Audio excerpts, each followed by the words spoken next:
বিসমিল্লাহির রহমানির রহিম।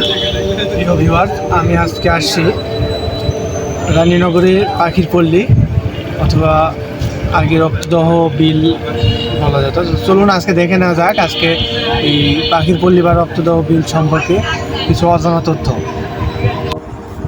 ঐতিহ্যবাহী প্রাকৃতিক জলাশয় রক্তদহ বিল পার্শ্ববর্তী হাতিরপুল এলাকায় গড়ে তোলা একটি পরিবেশ বান্ধব পর্যটন কেন্দ্র।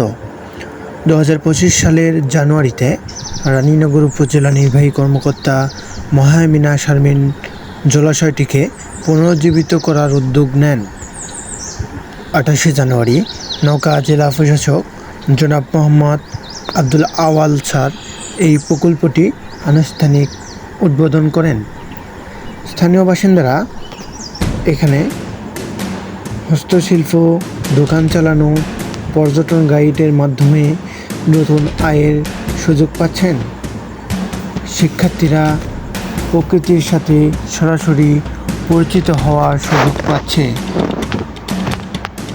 ঈদের ছুটিতে পাখির পল্লীতে দর্শনার্থীদের উপচে পড়া ভিড় লক্ষ্য করা গেছে, যা এই পর্যটন এলাকার জনপ্রিয়তা এবং স্থানীয় অর্থনীতিতে ইতিবাচক প্রভাব নির্দেশ করে।